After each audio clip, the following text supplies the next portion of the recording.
The crystal halls of Vilthera Prime stretched endlessly into the purple sky. Inside the great meeting chamber, beings from across the galaxy gathered for the most important council session in 1,000 years. The Galactic Council of Advanced. Species had ruled the stars for so long that most younger races had never known anything else. Commander Li Jiwan stood quietly at the back of the massive room. Her simple human uniform looked plain next to the glowing robes and metallic armor of the other delegates. She watched as the council members took their places on floating platforms that rose high above the floor. The Vorthak Empire held the center position. Chancellor Thexamori looked like a giant purple octopus with glowing eyes. His people could read minds and control thoughts. They had ruled 300 star systems for over 2,000 years. Next to them floated the queen mind of the Kalari, Swarm.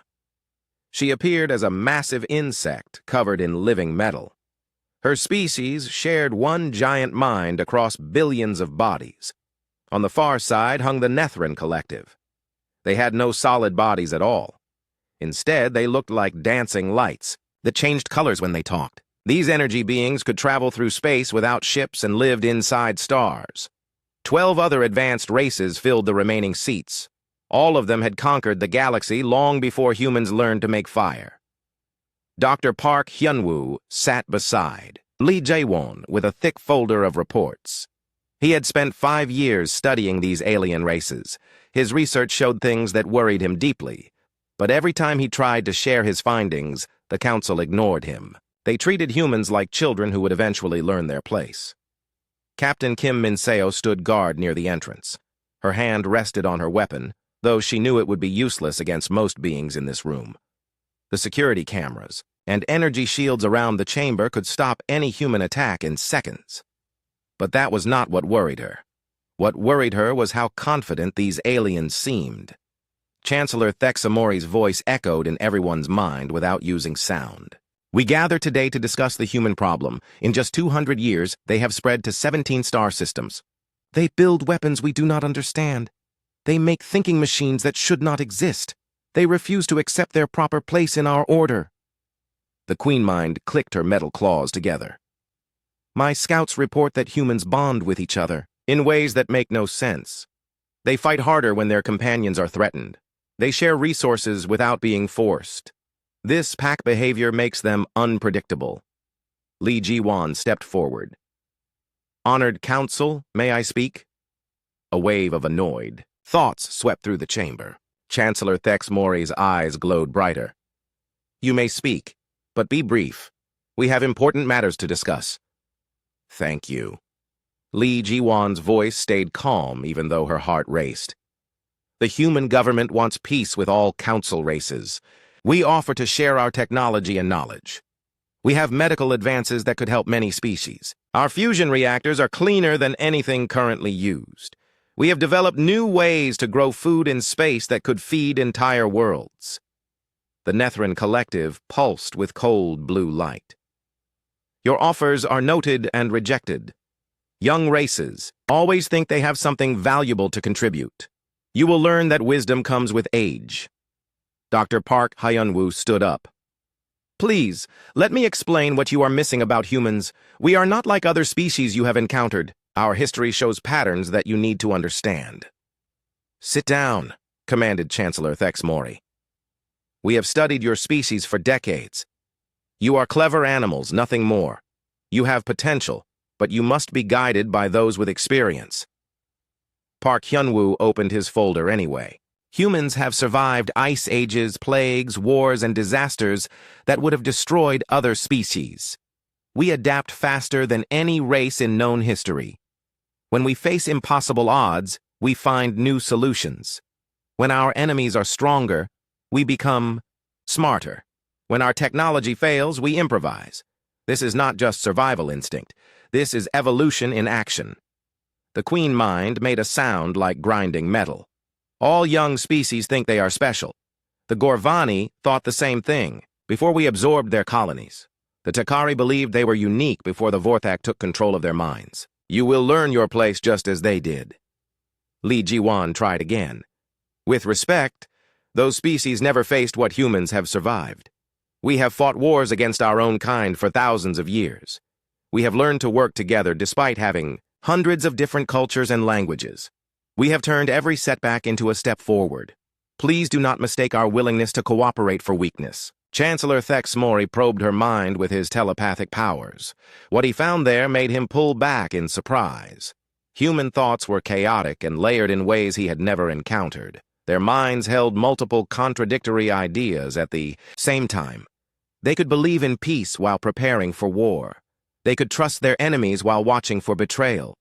Most disturbing of all, they could hide their true thoughts even from themselves. Interesting, he said slowly. Your mind is more complex than expected.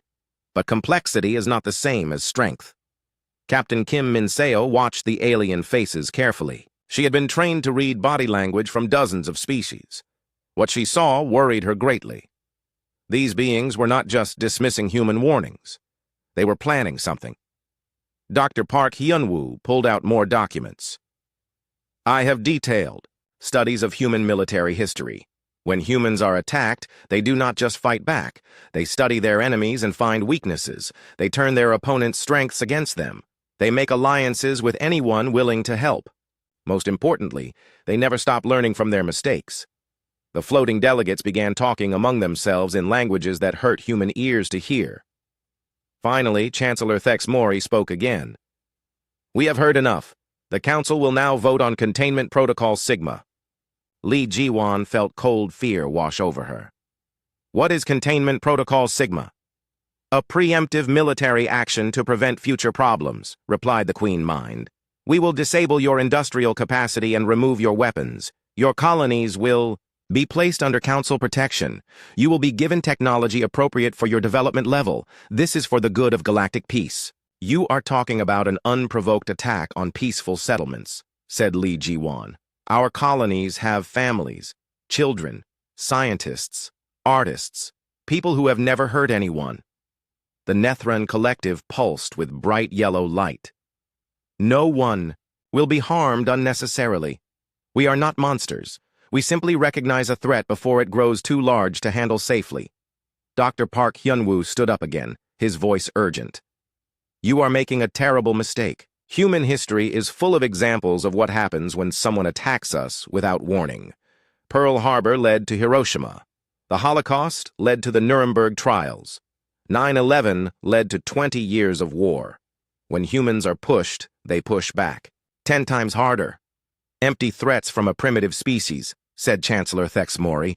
We have dealt with thousands of races over the millennia. Humans are nothing special. The vote was called. One by one, each council member cast their decision. 14 votes for Containment Protocol Sigma, 0 votes against. The human delegation was not allowed to vote on matters concerning their own species. As the council session ended, Lee Ji-won made one final attempt. Please reconsider. You are about to start a war that no one can win.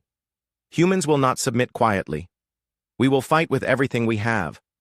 And we have more than you. Think, Chancellor. Thex Mori's thoughts pressed against her mind like heavy stones. In 6 months, this conversation will seem like the foolish worries of a child. Your species will thank us for saving them from their own dangerous ambitions. Captain. Kim Min-seo helped gather their documents as the alien delegates began to leave. She noticed that several of the smaller council races looked uncomfortable with the vote. Perhaps not everyone was completely convinced that this was the right choice. Dr. Park Hyun-woo shook his head sadly as they walked toward their ship. They have no idea what they just decided to do. They think humans are just another young race that needs to be controlled. They believe their technology and experience make them superior. But they have forgotten the most important lesson in the galaxy. What lesson? Asked Lee Ji-won. Never wake up something that is stronger asleep than you are awake. As their small ship left Velthara Prime, none of the 3 humans spoke for a long time. They all knew that everything was about to change. The council had made their choice. Soon, they would learn what it really meant to fight against humanity. The stars looked different now. Each point of light might soon be a battlefield, but the humans were not afraid. They had been preparing for this possibility since the day they first met the Galactic Council. The aliens had ignored every warning and rejected every offer of peace. Now they would face the consequences of that choice. 6 months passed like a calm before a storm. Human colonies continued their daily routines, while secret preparations took place in hidden facilities across 17 star systems. Children went to school on New Sol Colony. Farmers tended their crops on the agricultural worlds. Miners dug precious metals from asteroid belts. None of them knew that war was coming. Admiral Cho Seung-min stood on the bridge of his flagship, watching Earth from orbit. The blue planet looked peaceful in the morning light. His defense fleet had grown larger over the past months, but he feared it would not be enough. Intelligence reports suggested that the Galactic Council had assembled the largest military force. In recorded history, Director Yang Eunji worked from Luna Base, coordinating emergency protocols across all human settlements. Her screens showed normal activity on every world. Trade ships moved between colonies. Communication signals carried messages from families and businesses. Everything seemed normal, but she knew that was about to change. On the far edge of human space, engineer Kang Dong-yun monitored the early warning systems. His sensors could detect ships jumping out of faster-than-light travel from incredible distances. For weeks, he had seen nothing unusual. But today, his screens began showing things that made his blood run cold. "Contact Director Yang immediately," he told his assistant. "We have multiple large objects appearing at the edge of 14 different star systems. They are not using any identification signals we recognize." The attack began at exactly the same moment across all of human space. It was clear that the Galactic Council had planned this operation with perfect timing and coordination. Above New Sol Colony, reality seemed to tear open as Vorthak mine ships emerged from subspace. These vessels looked like giant purple flowers, made of living metal. They did not fire weapons in any traditional sense. Instead, they projected waves of telepathic energy that shut down every electronic device they touched. The colony's orbital stations went dark within minutes. Power grids failed across the planet. Communication networks died, transportation systems stopped working. Even simple devices like calculators and digital clocks became useless metal and plastic. Colonist An Sujin was teaching her third-grade class when the lights went out. Emergency power should have kept the school running, but nothing happened. The children began to cry as they realized something was very wrong.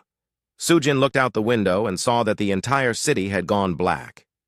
Even the cars on the streets had stopped moving. At the same time, Kalari bioships attacked the agricultural worlds. These living vessels looked like massive insects with wings made of metal and flesh. They released clouds of tiny machines called nanites that began eating every piece of technology they could find. On the farming world of New Daegu, the nanites consumed tractors, irrigation systems, and food processing plants. But they did not touch anything that was purely biological. The crops remained healthy, but the tools needed to harvest them were being destroyed.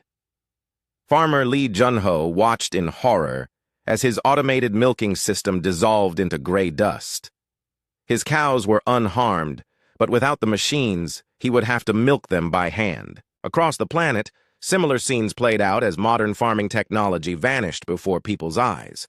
The industrial worlds faced attacks from the Nethran Collective. These energy beings flowed through power lines like living electricity. They overloaded fusion reactors, melted manufacturing equipment, and turned entire factory complexes into twisted metal sculptures. Engineer Park Minji was working in a spaceship assembly plant when the energy beings arrived. The air itself seemed to catch fire as the Nethran moved through the facility. Every machine they touched exploded in showers of sparks. Within an hour, the plant that had been building humanity's most advanced vessels was reduced to smoking ruins. Admiral Cho Seung-min watched his sensors as the attacks unfolded across human space. His defense fleet tried to respond, but the enemy ships used cloaking technology that made them almost invisible. When his vessels did manage to find targets, their weapons seemed to have no effect. "Sir, we are receiving a general communication from the Galactic Council fleet," reported his communications officer. "Put it through." Chancellor Thexmori's voice filled the bridge. "Admiral Cho Seung-min, you are ordered to surrender your fleet immediately. This action is being taken for the safety of all galactic civilizations. Resistance will only cause unnecessary suffering." "This is an unprovoked attack on civilian targets," replied Admiral Cho. "We have done nothing to threaten galactic peace. Your species' aggressive expansion and dangerous technology development have forced this action. Surrender now, and no further harm will come to your people. Director Yang Yunji coordinated the emergency response from Luna Base as reports flooded in from across human space. 17 colonies were under attack simultaneously. The strikes seemed designed to destroy infrastructure while leaving the population mostly unharmed. This was not an attempt at genocide, it was a surgical operation to force submission. Busan Station is completely dark, reported one operator. All orbital facilities around New Seoul are disabled. The mining colonies are reporting total equipment failure. Terra Nova's terraforming equipment has been sabotaged from the inside somehow. Yang Yunji realized that this level of coordination could only mean one thing. The Galactic Council had detailed intelligence about human technology and defenses. Someone had provided them with comprehensive information about every important facility in human space. Engineer Kang Dong-yun worked frantically to analyze wreckage from the first attacks. What he found was deeply disturbing. The alien weapons had been designed specifically to target human technology. They knew exactly how human fusion reactors worked. They understood human computer systems perfectly. They had planned countermeasures for every defense humans had developed. "This is not a random attack," he reported to Director Yang. "They have been studying us for years. Every weapon they used was custom-built to defeat our specific technology. They know things about our systems that only our own engineers should know." As the attacks continued, patterns began to emerge. The aliens were being very careful to avoid civilian casualties. They destroyed factories but left hospitals untouched. They disabled military bases but did not attack schools. They wanted to conquer humanity, not exterminate them. On New Seoul Colony, emergency responders worked to help people trapped in buildings when the elevators stopped working. Medical teams used manual equipment to treat patients when their electronic devices failed. Teachers led children home through streets where no traffic lights worked. The colonial government tried to maintain order, but without modern communication systems, coordination became almost impossible. Governor Kim Yun-ho had to use messengers on bicycles to carry orders between different districts of the capital city. After 72 hours of sustained attacks, the Galactic Council fleet withdrew to safe distances. They left behind monitoring stations to prevent any attempts at rebuilding the destroyed infrastructure. Then came the ultimatum that everyone had been expecting. Chancellor Thex Mori's message was broadcast on every frequency that still worked. "People of humanity, your leader's refusal to accept galactic guidance has forced this action. We take no pleasure in these measures, but they were necessary to prevent future conflicts. Your species will now be placed under Galactic Council protection. You will be provided with technology appropriate to your development level. In exchange, you will contribute 30% of your agricultural and mineral production to support galactic peace efforts. You have 72 hours to confirm your acceptance of these terms. Continued resistance will result in further protective measures. We urge you to choose wisely for the sake of your families and your future." Admiral Cho Seung-min received orders from Earth to attend an emergency meeting of all remaining human leadership. Using a small courier ship that had somehow avoided detection, he traveled to Luna Base where the temporary government was operating. The meeting took place in a conference room lit by battery-powered emergency lights. President Moon Jae-soo looked tired but determined. Around the table sat the surviving military commanders, colonial governors, and scientific advisors. "They expect us to surrender," said President Moon. "They believe their show of force has broken our will to resist. They think we will trade our freedom for the promise of safety." Director Yang Yunji spoke up. "Our losses are severe, but not crippling. Most of our population is safe. Our orbital shipyards are damaged but not destroyed. We still have hidden facilities that they did not discover." "What about morale?" asked Admiral Cho. "How are people reacting to the attacks?" "Better than expected," replied Governor Kim from New Seoul Colony via radio. "People are angry, not afraid. They are organizing neighborhood watches and community support networks. They are asking when we fight back, not if we surrender." Engineer Kang Dong-yun presented his analysis of the enemy attacks. They made several critical mistakes.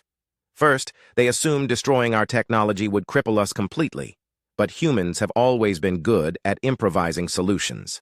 Second, they showed us their capabilities, which means we can now develop countermeasures. Third, they revealed their intelligence sources, which we can now hunt down and eliminate. The crystal halls of Valthera Prime glowed with celebration. The Galactic Council members floated in their positions, sharing thoughts of satisfaction and relief. Their surgical strike against humanity had gone exactly as planned.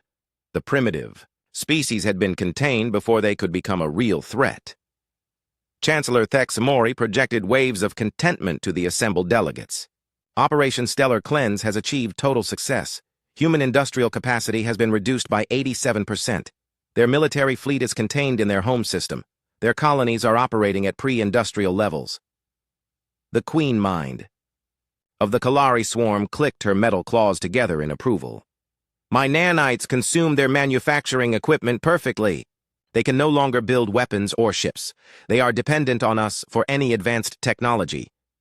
The Nethran Collective pulsed with bright colors. Their energy systems were more primitive than expected. A few hours of overload destroyed infrastructure that would take them decades to rebuild. But not everyone shared their confidence. Ambassador Lim Tae-hoon sat in a detention cell on a Vorthak prison ship, enduring telepathic interrogation.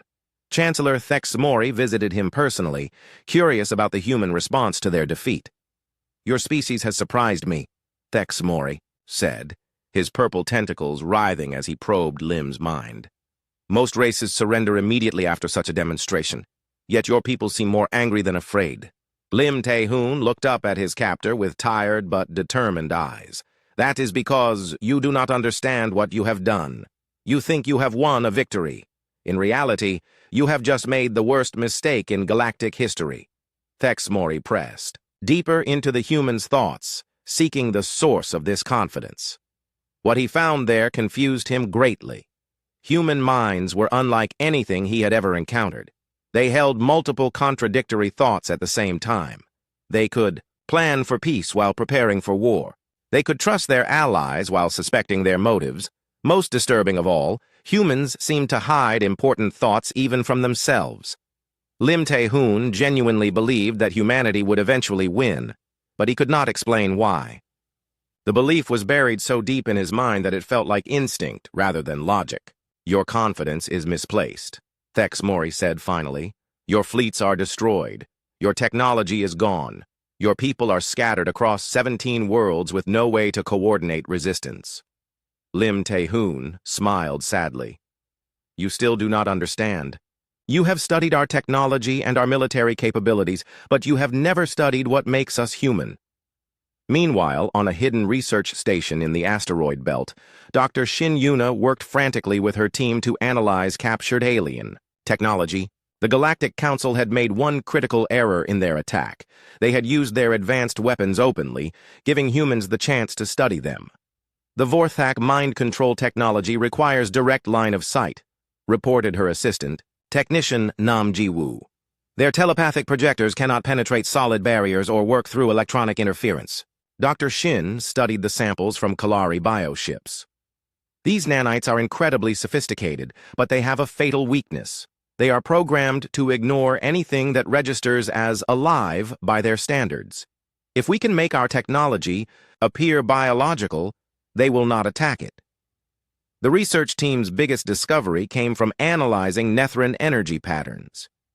They exist as pure electromagnetic energy, explained Dr. Shin, but they become vulnerable when they interact with matter. If we can create the right type of quantum interference, we can disrupt their cohesion and force them back into a physical form.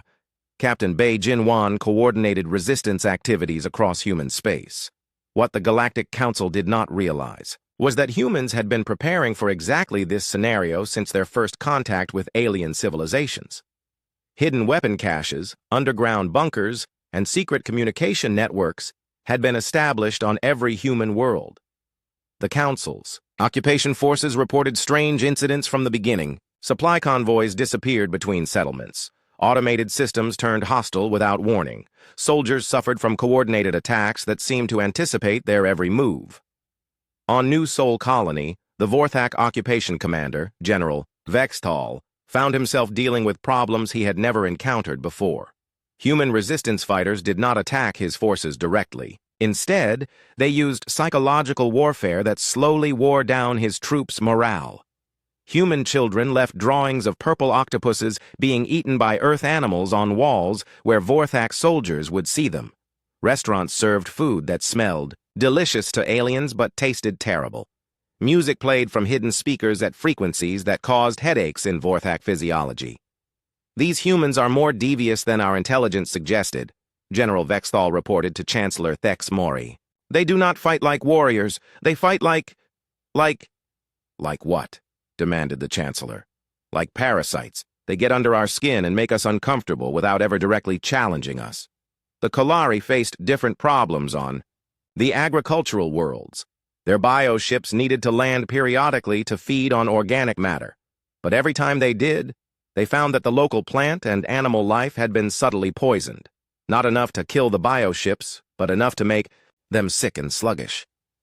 Farmer Lee Junho had spent months preparing for this possibility. He and his neighbors had carefully bred new strains of crops that looked normal but contained compounds toxic to alien biology. They had trained their livestock to recognize the scent of Kalari soldiers and stampede whenever they appeared. The humans are using biological warfare against us, reported the Queen Mind to the Council. They have somehow modified their entire ecosystem to be hostile to our presence.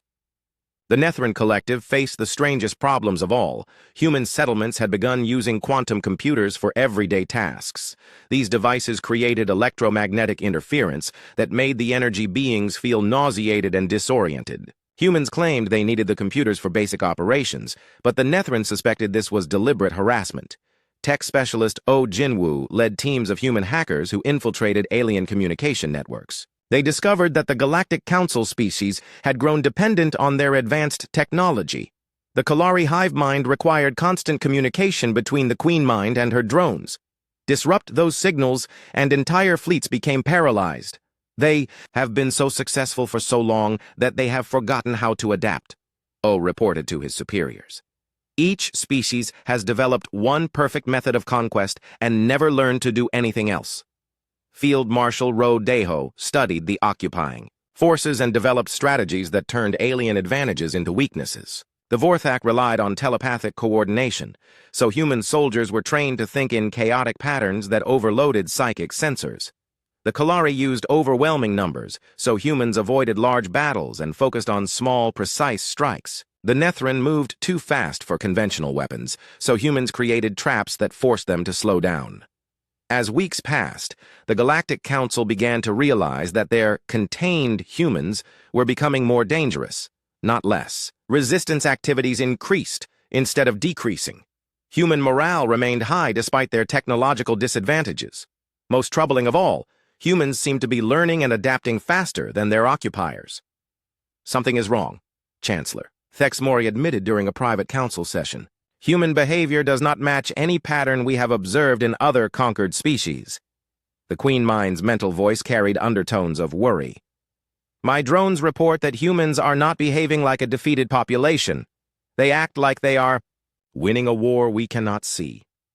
The Nethrin Collective flickered with unstable colors. These beings are unlike anything in our databases. They improve their tactics daily. They find new ways to exploit our weaknesses. They turn every defeat into a learning opportunity. Ambassador Lim Tae-hoon noticed the change in his captor's demeanor during their daily interrogations. Chancellor Thex Mori's confident superiority was gradually being replaced by frustrated confusion. Explain your species' behavior, Thex Mori demanded.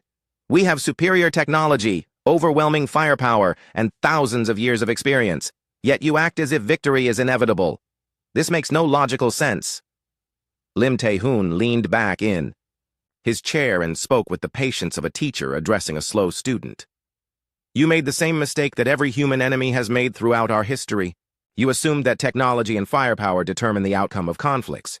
Do they not? Asked Thex Mori. Sometimes, but humans have learned that the most important factor in any conflict is adaptability. The side that learns faster and changes more quickly will always win in the end. We have survived and conquered for millennia. We do not need to change. That, said Lim Tae-hoon with a sad smile, is exactly why you will lose. Dr. Shin Yuna's research team made their most important discovery while examining the Council's battle plans. The aliens had prepared detailed strategies for dealing with human technology and military tactics, but they had no contingency plans for fighting an enemy that refused to use conventional methods. They are prepared for the war they expected to fight, Dr. Shin explained to the General Han So-won stood in the war room deep beneath Luna Base, studying holographic displays that showed the positions of Galactic Council forces throughout human space. The aliens had positioned their fleets to blockade every major colony, confident that their overwhelming technological advantage would prevent any meaningful resistance. They were about to learn how wrong they were. Operation Prometheus is ready to begin, reported her aide, Colonel Park Ji-hoon. All sleeper assets are in position. Our cyber warfare teams have infiltrated 17 different alien communication networks. Special forces units have completed their infiltration of enemy-occupied worlds. The general nodded grimly. For months, while the Galactic Council celebrated their easy victory, humans had been preparing their response. The aliens thought they understood human capabilities because they had studied human technology, but they had never bothered to study human nature. Tech specialist Oh Jin-woo worked from a hidden facility in the asteroid belt, coordinating the largest cyber warfare operation in galactic history. His teams had spent weeks learning how alien computer systems worked. Now they were ready to turn that knowledge into weapons. Beginning infiltration of Kalari hive mind networks, he reported. Their communication system uses biological quantum entanglement between the Queen Mind and her drones. If we can introduce the right type of interference, we can sever those connections completely. On 17 different worlds, human sleeper agents activated equipment that had been hidden since before the first alien attack. These were not refugees or defeated colonists. They were highly trained special operations soldiers who had been placed in alien territory years earlier, waiting for exactly this moment. Lieutenant Kim So-yeon lay hidden in the cargo bay of a Vorthak command ship orbiting New Sol Colony. She had been there for 6 months, surviving on recycled air and emergency rations while studying alien routines and weaknesses. Today, she would put that knowledge to use. Her target was the ship's central telepathic amplifier, the device that allowed Vorthak officers to control their troops across an entire star system. The aliens had protected it with multiple security systems, but they had never considered the possibility that someone might already be inside their defenses. Field Marshal Ro Daiho coordinated simultaneous strikes across 12 star systems from his hidden command center. The Galactic Council expected human tactics to follow conventional military doctrine. Instead, they were about to face something completely different. Remember, he broadcast to his forces, we are not trying to defeat them in direct combat. We are trying to make them defeat themselves, use their own advantages against them, turn their strengths into weaknesses, make them afraid of their own shadows. The first phase of Operation Prometheus began at exactly midnight, Earth Standard Time.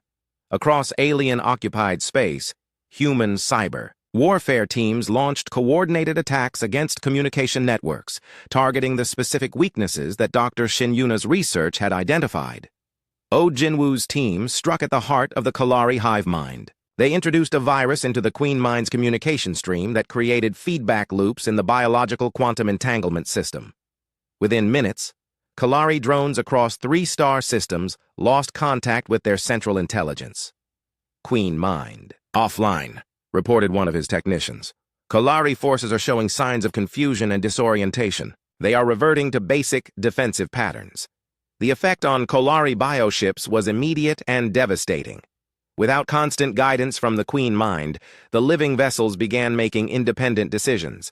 Some tried to flee the battle zone. Others attacked their own allies, mistaking them for enemies. The carefully coordinated swarm that had terrorized human colonies dissolved into chaos. Meanwhile, Lieutenant Kim So-yeon made her move aboard the Vorthak command ship. She had, studied the alien crew for months and knew their routines perfectly. The telepathic amplifier was guarded by sophisticated sensors, but it was located in a section of the ship that was cleaned by automated systems. She waited until the cleaning cycle began, then moved through the maintenance passages to reach her target. The amplifier looked like a giant purple crystal surrounded by floating metal rings.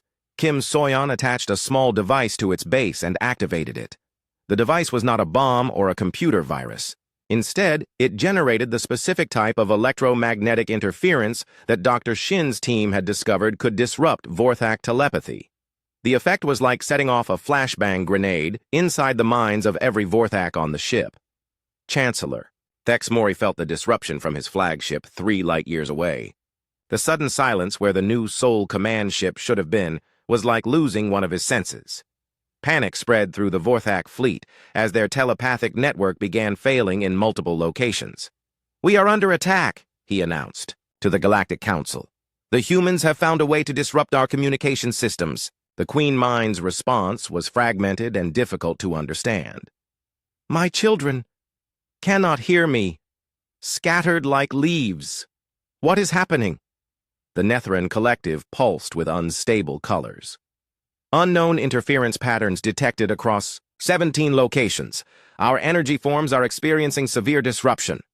Admiral Park Soo-young led humanity's first offensive fleet out of hiding in the outer system asteroid fields. Her ships were built using captured alien technology, but human engineers had made critical improvements. They had eliminated weaknesses and enhanced strengths in ways that the original designers had never considered. All ships, begin attack. Pattern Echo, she commanded. Remember, we are not here to match their firepower.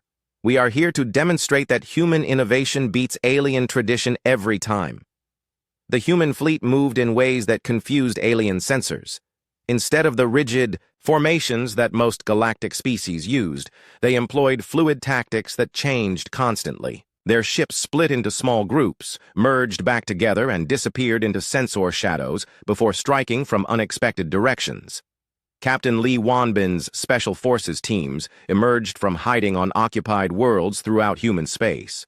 Their mission was not to recapture territory or destroy alien installations.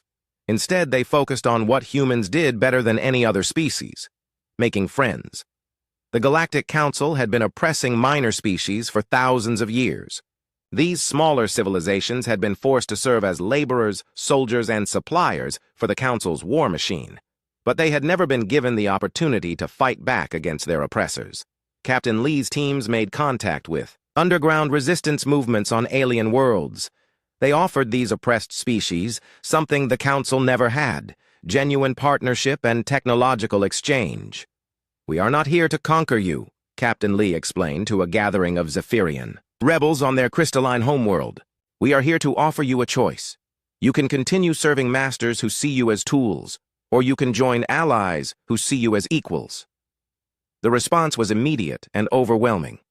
Within days, human special forces were training resistance fighters from dozens of species. They shared technology, tactics, and most importantly, hope.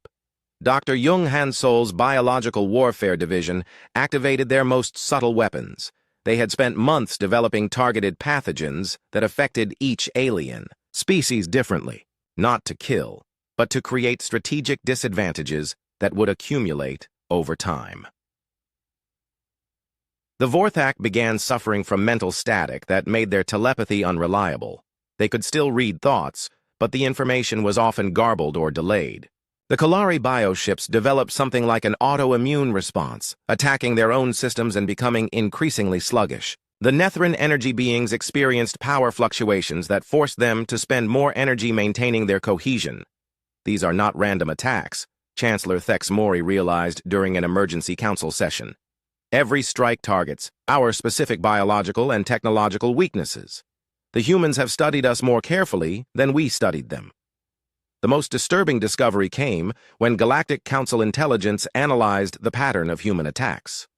Every action followed a larger strategic design that made no sense from a traditional military perspective. The humans were not trying to win territory or destroy enemy forces.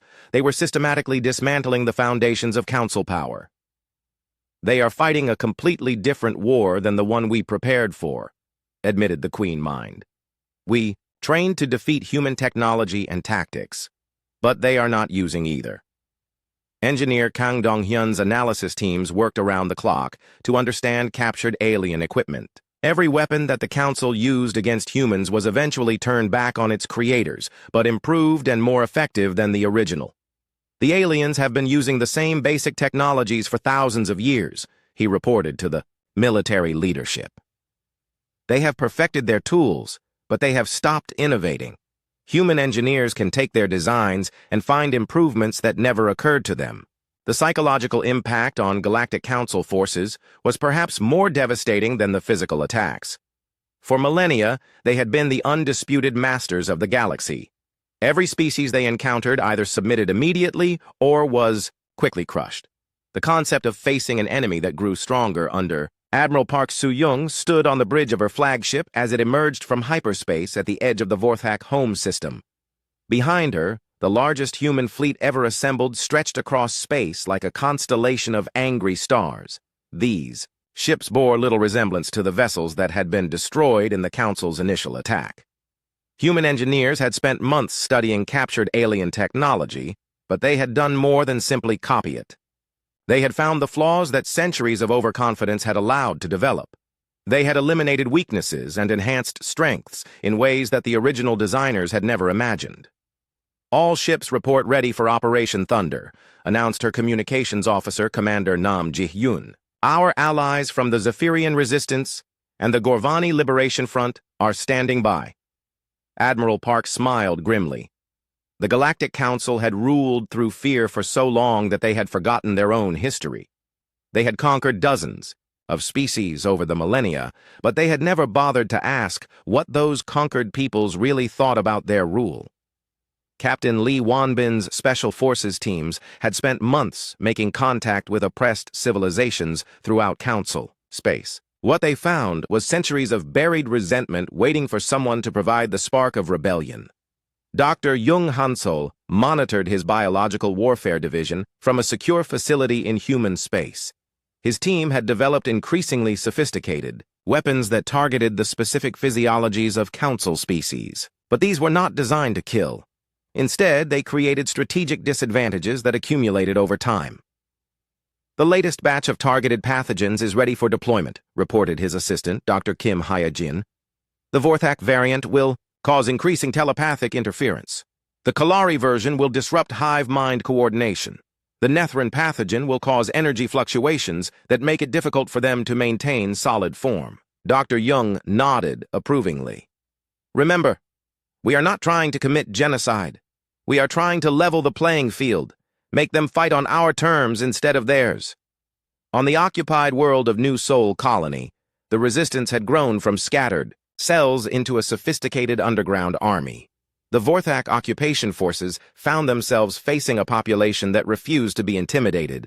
Colonist An Soo-jin had stopped teaching school and started teaching combat tactics. Her third-grade classroom had become a training center where children learned to recognize alien weaknesses and exploit them. The purple-skinned Vorthak soldiers, who had once seemed terrifying, now looked vulnerable and clumsy. "Remember," she told her young students, "they can read surface thoughts but not deep memories. Think about happy things while you plant the noise. Generators, smile while you disable their equipment. They will never suspect children of sabotage." The psychological warfare that humans employed was unlike anything the Galactic Council had ever encountered. Instead of trying to terrorize their enemies, humans focused on making them doubt themselves. They attacked confidence rather than bodies, morale rather than infrastructure.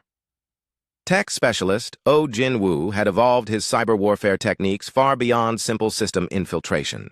His teams now engaged in what they called cognitive hacking, using alien communication networks to spread doubt and confusion among enemy forces. "We are broadcasting human history directly into Vorthak military channels," he reported to the resistance leadership. "Stories about David and Goliath, the American Revolution, the Winter War between Finland and the Soviet Union. We want them to understand that superior technology does not guarantee victory." The effect on alien morale was devastating. Vorthak. Soldiers began questioning their orders. Kolari drones started showing signs of individual thought, a dangerous development in a species that depended on collective consciousness. Nethran energy beings began avoiding combat entirely, preferring to retreat rather than face human unpredictability. Chancellor Thex Mori convened emergency sessions of the Galactic Council with increasing frequency. Each meeting brought worse news from the front lines. "Human resistance is spreading beyond their original territory," reported General Vexthal, his mental voice tinged with frustration. Minor species that have served the Council for centuries are now rebelling against our authority. They are using human weapons and human tactics. The queen mind of the Kalari swarm pulsed with agitation. My children report that captured human technology is superior to our own designs. They have taken our bioships and made them faster, stronger, and more resilient. How is this possible? The Nethran collective flickered with unstable colors. These beings learn at an impossible rate. Every weapon we use against them is eventually turned back on us, but improved beyond our original specifications. They treat our most advanced technology like raw materials for experimentation. Captain Bei Jinwan led a strike team that infiltrated a Kalari research station in the Outer Rim. Their mission was not to destroy the facility, but to capture the Queen Mind's personal communication array. With that device, they could access the central nervous system of the entire Kalari military. Remember, we do not want to kill the Queen Mind, he reminded his team as they moved through the station's organic corridors. We want to reprogram her, turn the hive mind into an asset for our side. The concept of converting enemies into allies was something that the Galactic Council had never considered. They ruled through dominance and suppression. Humans preferred to win through persuasion and partnership. Dr. Shin Yuna's research teams made breakthrough discoveries almost daily.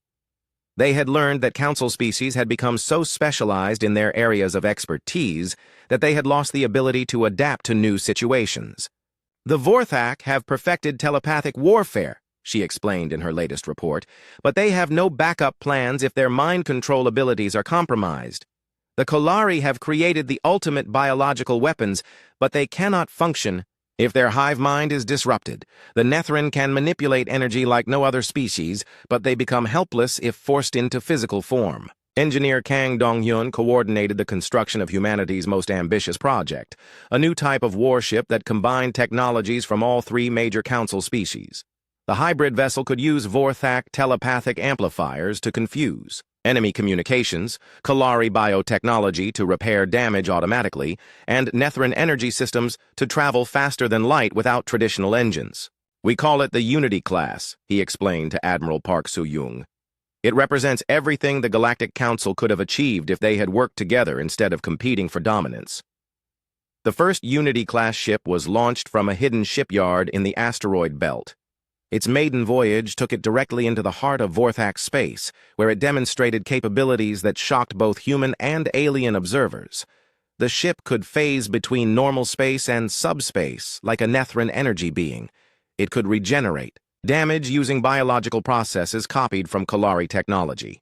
Most remarkably, it could project telepathic fields that turned enemy thoughts against themselves. Field Marshal Ro Daeho watched the test flight from his command center and smiled with satisfaction. The Council spent thousands of years perfecting individual technologies. We spent months learning how to combine them all. As human capabilities grew, the strategic balance of the war shifted dramatically. What had begun as a desperate resistance against overwhelming odds was becoming a systematic dismantling of Council power. On dozens of worlds, minor species threw off the chains of servitude that had bound them for centuries. The Zephyrian resistance used human-supplied weapons to destroy Vorthak mind control stations. The Gorvani Liberation Front employed guerrilla tactics learned from human instructors to harass Kalari occupation forces. The Takari Independence movement applied psychological warfare techniques to drive Nethran energy beings from their crystal cities. We are witnessing the collapse of the oldest empire in galactic history, observed President Moon Jae-soo during a cabinet meeting. But we must be careful not to simply replace one tyranny with another. Our goal is liberation, not conquest. General Han So-won presented her analysis of the evolving situation. Council forces are retreating on 17 different fronts. Their unity is breaking down as member species begin to question the wisdom of this war. Some are already sending secret diplomatic messages, asking about the possibility of separate peace negotiations. The most significant development came when the Nexari, one of the Council's founding members, announced their withdrawal from the conflict. These ancient energy beings had grown tired of warfare and preferred to return to their peaceful existence in the galactic core. If the Nexari are abandoning the Council, observed Dr. Jung Hansel, others will follow. The psychological effect of defection is often more powerful than military defeat. Chancellor Thex Mori found himself facing the unthinkable possibility of total defeat. For the first time in Vorthak history, their telepathic superiority was not enough to guarantee victory. Worse, they were facing an enemy that seemed to grow stronger with every passing day. Ambassador Lim Tae-hoon was released from his prison cell and brought before the Chancellor for a final interrogation. The human diplomat looked healthier and more confident than when he had been captured months earlier. 1 year after the Galactic Council's surgical strike against humanity, President Moon Jae-soo stood before the crystal spires of Vilethara Prime. The once mighty seat of galactic power now flew flags from 47 different species, representing the largest peaceful gathering in recorded history. The transformation had been remarkable. What began as humanity's desperate resistance had evolved into a galactic revolution that swept away thousands of years of authoritarian rule. The council chambers that once echoed with the arrogant pronouncements of self-appointed overlords now buzzed with genuine democratic debate. Ambassador Choi Min-ji walked through the halls that had witnessed humanity's first humiliation and ultimate triumph. She carried with her the Charter of Galactic Cooperation, a document that would replace the Council's rigid hierarchy with something unprecedented, genuine equality among species. "The old ways are ending," she observed to her aide, Secretary Yu Jimin. "Today we find out if the galaxy is ready for something better." Admiral Kim Woo-jin accompanied the diplomatic mission as military advisor, though his role had changed dramatically over the past months. Instead of planning battles, he now worked to integrate former enemy forces into the new galactic defense structure. Many Vorthak, Kalari, and even Nethran military units had requested to serve under human command. "It is remarkable," he confided to President Moon. 6 months ago, these beings were trying to kill us. Now they compete for the chance to learn our tactical doctrines and serve alongside human crews." The signing ceremony took place in the same chamber where the Galactic Council had voted to implement Containment Protocol Sigma. Chancellor Thex Mori was present, but his role had been reduced to cultural liaison for the Vorthak species. The Queen Mind of the Kalari swarm attended as an equal representative rather than a supreme ruler. The Nethran Collective participated as individual energy beings rather than a monolithic group entity. Dr. Park Hyun-woo, now director of the Galactic Cooperation Initiative, read from his original report that the Council had dismissed so contemptuously. "Humans do not just survive adversity, they transform it into opportunity. They do not seek to dominate other species, they seek to uplift them. The greatest mistake any civilization can make is treating humanity as just another conquest." "I wrote those words over a year ago," he continued, addressing the assembled delegates. "The Galactic Council chose to ignore them.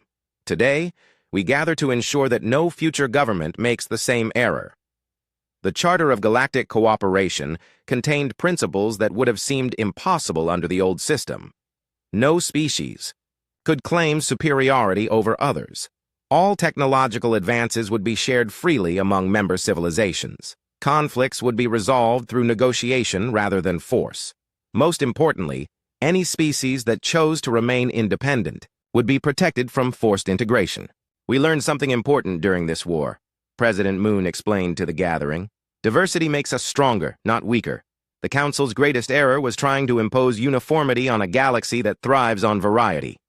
Captain Lee Wanbin, now head of the Interspecies Relations Division, presented reports from the dozens of minor civilizations that had been liberated during the conflict. The transformation in their societies had been remarkable. "The Zephyrians have resumed their traditional crystal-singing ceremonies for the first time in 3 centuries, he reported. "The Gorvani have rebuilt their underwater cities using both their ancient techniques and modern human engineering. The Takari have started exploring their own star system again, something they had not done since the Council conquered them." Engineer Kang Dong-hyun demonstrated the technological marvels that had emerged from genuine cooperation between species. The Unity-class starships that had turned the tide of the war were just the beginning. New medical techniques combined Kalari biotechnology with human surgical precision. Communication systems merged Vorthak telepathy with human digital networks. Energy systems used Nethran field manipulation to power cities and spaceships with unprecedented efficiency. When species work together as equals, he explained, the results exceed anything that can be achieved through domination and suppression.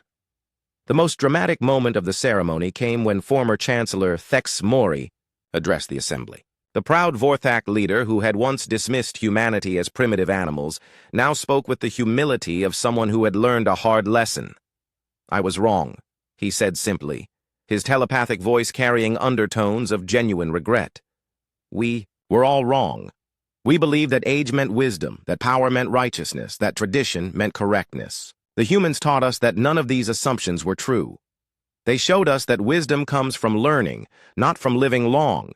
They demonstrated that true power comes from lifting others up, not from holding them down. Most importantly, they proved that the best traditions are the ones that help civilizations grow, not the ones that keep them frozen in place." The queen mind of the Kalari swarm spoke for her species with individual thoughts rather than collective pronouncements. "My people shared one mind for so long that we forgot how to think independently. Humans taught us that diversity of thought makes a civilization stronger, not weaker. We will never again suppress the individual voices of our people." The Nethran collective had perhaps changed the most of all. Instead of existing as pure energy beings isolated from physical reality, they had learned to take solid form and interact directly with other species. "We thought our energy state made us superior to material beings," pulsed their representative, Fluxweaver Arun. "Humans showed us that true superiority comes from understanding and connection, not from isolation and detachment."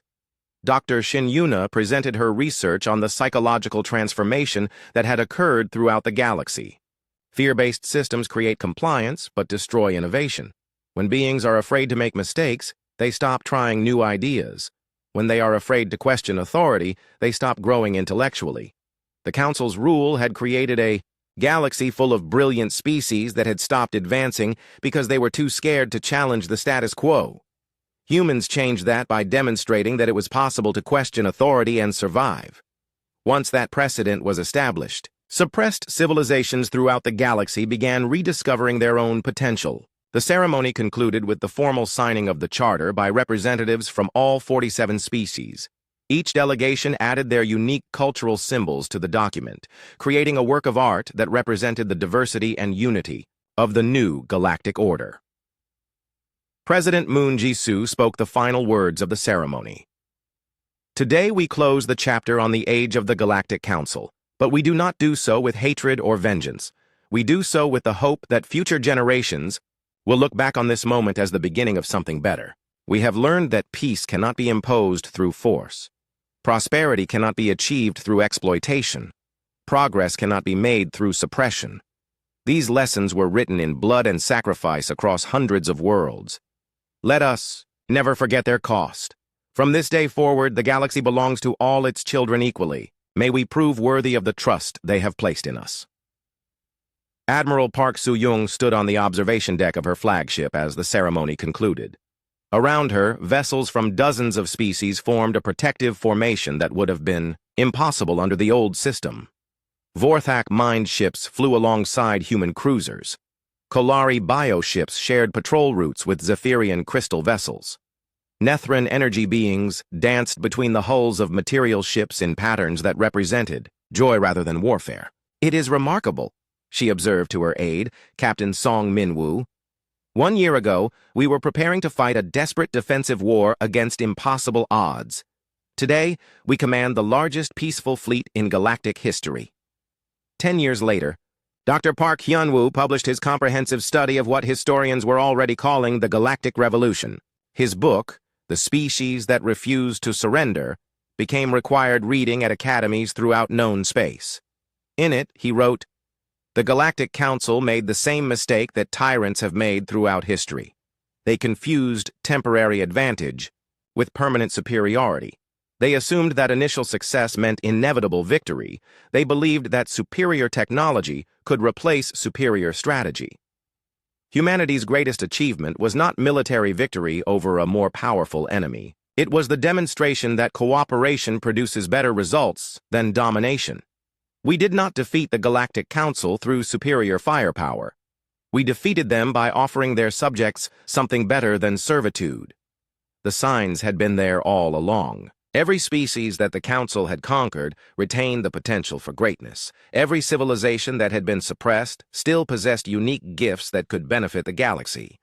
Humanity's role was not to rule over these peoples, but to help them rediscover their own strength. We succeeded not because we were stronger than our enemies, but because we were willing to turn our enemies into friends. That transformation changed not just the balance of military power, but the fundamental nature of galactic civilization. On the memorial wall of the human embassy on Valthera Prime, visitors could read the names of everyone